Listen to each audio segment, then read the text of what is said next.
President Trump and Russian President Vladimir Putin talk at the Asia-Pacific Economic Cooperation Summit in Da Nang, Vietnam. Jorge Silva. Reuters. Two top former U.S. intelligence officials said Sunday that President Trump is being played by President Vladimir Putin on Russia's interference in the 2016 election and accused him of being susceptible to foreign leaders who stroke his ego. By not confronting the issue directly and not acknowledging to Putin that we know you're responsible for this, I think he's giving Putin a pass, former CIA Director John Brennan said on CNN's State of the Union.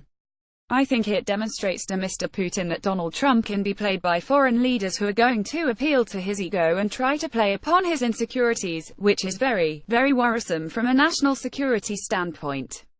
Appearing on the same program, former Director of National Intelligence James R. Clapper Jr. said he agrees with that assessment. He seems very susceptible to rolling out the red carpet and honor guards and all the trappings and pomp and circumstance that come with the office, and I think that appeals to him, and I think it plays to his insecurities, Clapper said. Trump told reporters traveling with him in Asia that Putin had assured him at a conference in Da Nang, Vietnam, on Saturday that Russia did not interfere in the 2016 U.S. presidential campaign, and he indicated that he believed Putin was sincere.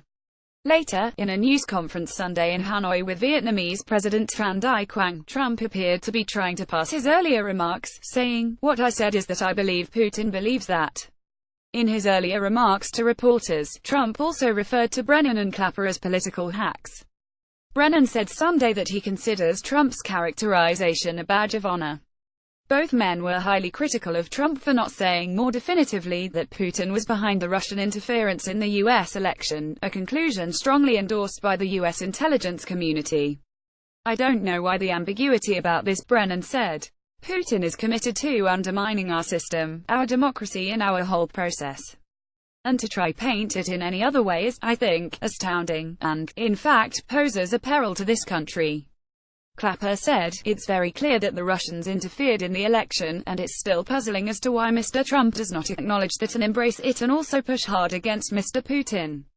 Appearing later on CNN, Treasury Secretary Steven Mnuchin came to Trump's defense, brushing aside the comments of Brennan and Clapper. "Those were the most ridiculous statements," Mnuchin said.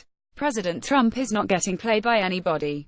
Mnuchin said Trump wants to focus on thorny issues posed by North Korea and Syria and is trying to get Russia on board with a U.S. strategy. "I think the country is ready to move on off of this and focus on the important issues," he said.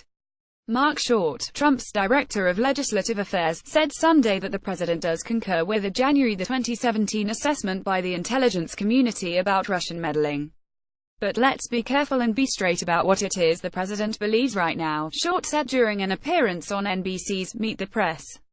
He believes that after a year of investigations of tens of millions of taxpayer dollars, there is zero evidence of any ballot being impacted by Russian interference, Short said. "What the president is trying to do right now is recognize the gravest threat that America faces is North Korea developing nuclear weapons. And nuclear weapons in North Korea is a greater threat than Russia buying Facebook ads in America."